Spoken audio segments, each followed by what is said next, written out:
All right, to understand Ezekiel 12 and the word anyway, you have to understand that Jesus was resurrected on the third day of unleavened bread, which is Mia Sabbaton, the seventh day. Matthew 28:1 says, and late in the evening at the resurrection, which is Epifausto, which is Isaiah 60 verse 1, it's arise and shine, for your light has come, and the glory of Jehovah has risen upon you.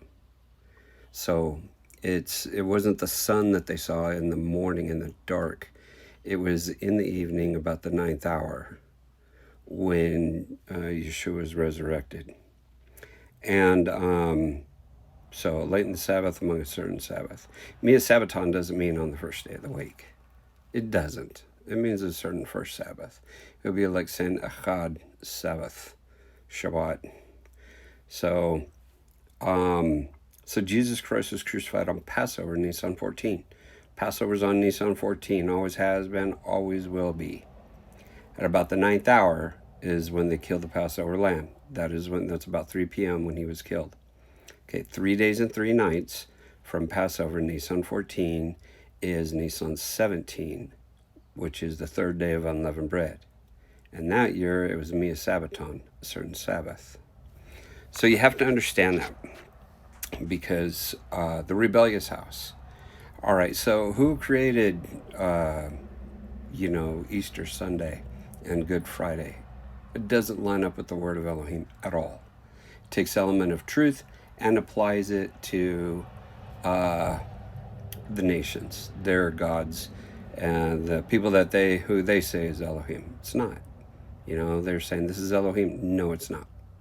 Yeshua was crucified on Passover. So Mary is rebellious. That's the house who created that. That's not a secret. Anybody can just Google that.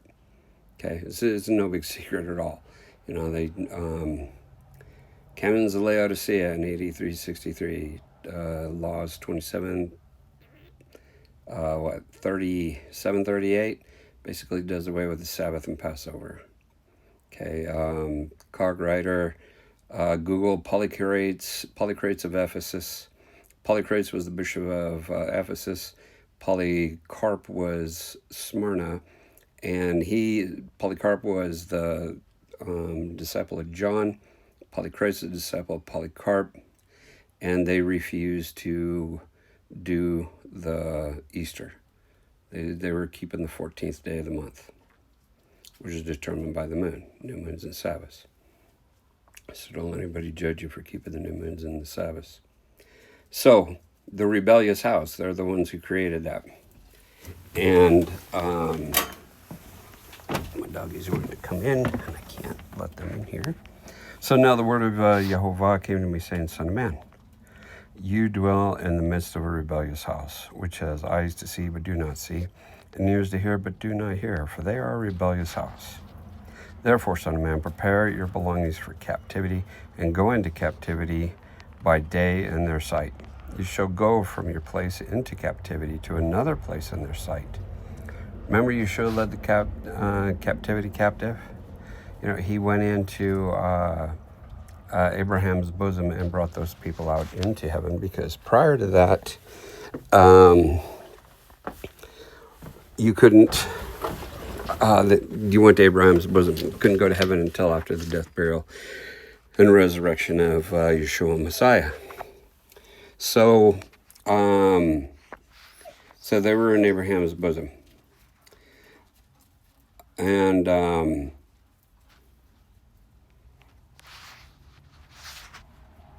Matthew 27:52. All right, and the graves were opened, and many of the bodies of the saints who had fallen asleep were raised, and coming out of the graves after his resurrection.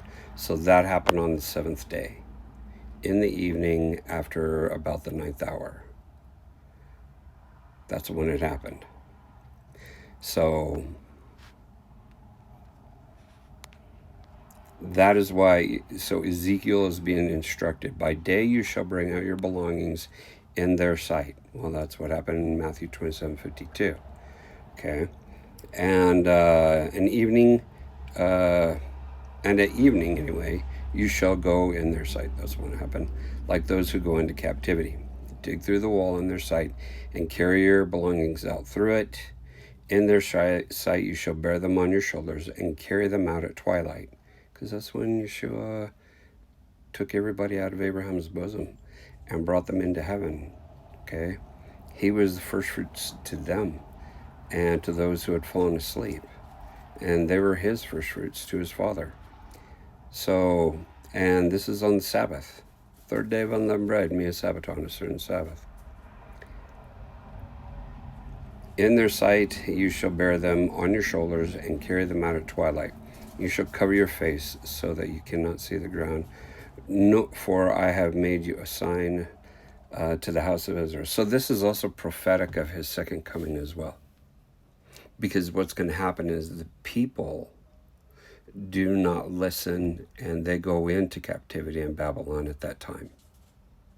So there are those that are brought out and brought into heaven during that time. And then there are those who are going into captivity in the tribulation, the rebellious house. Okay?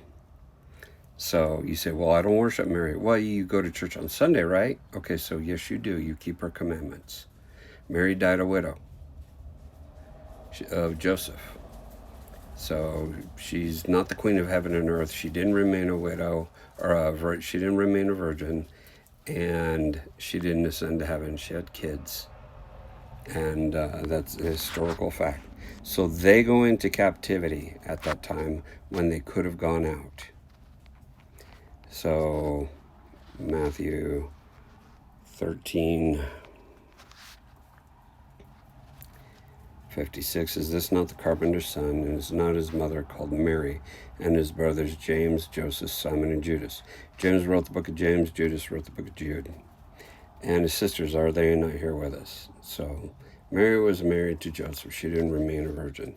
So then when you go to Revelation 18:7, and it talks about, this rebellious house of Mary. Because they don't worship the real Mary. They worship an image. They worship Jezebel. And I heard another voice in heaven saying, come out of her, my people, lest you share in her sins, unless you receive of her plagues. So what are you going to do?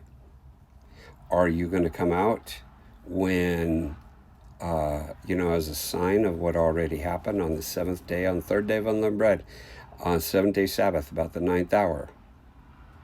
And, or are you going to go into captivity at that time? For her sins, lest you share in her sins, sin is Torahlessness. It's the transgression of the Torah. That's who's in that house, the house of rebellion. That's 1 John 3:4. That sin is the transgression of the Torah. For her transgression of the Torah has reached heaven, and Elohim has remembered her iniquities. Render to her just as she rendered to you, and repay her double according to her works. Because when the thief is found out, they must pay double. This is Torah. And the cup which she had mixed double for her. In the measure that she glorified herself and lived in luxury, in the same measure give her torment and sorrow. For she says in her heart, I sit as queen. So just Google it, queen of heaven and earth. Okay, I am no widow. They say she remained a virgin and will not see sorrow. So they say that she ascended to heaven. And, because, hey, she's the mother of God. No, she's the mother of Yeshua. The real Mary is. And so if Mary is married to God, how can she also be the bride of Christ? That's what Paul was teaching about in Corinthians and in what's taught in Amos 2:4, 5, 6, which says where a man and his son go into the same woman. That's what you're saying. And if Mary is divine, then you're saying Yeshua didn't come in the flesh, because his father is spirit, his mother can't be spirit. So, because she said these lies, and she's trapped many. She sent her children through the fires of Moloch, is what she's done. And people don't keep the Passover, so they do Communion Sunday, and that's her cup of demons. Passover, breaking bread, is to remember the Passover. You're not doing that on Sunday. You're drinking a cup of demons. Therefore, plagues will come in one day, death and mourning and famine, and she will be utterly burned with fire, for strong is Adonai Yehovah who judges her. So the kings of the earth, so we're kings and priests, right? Okay, well, Hosea 6:4, let's just go to chapter 1.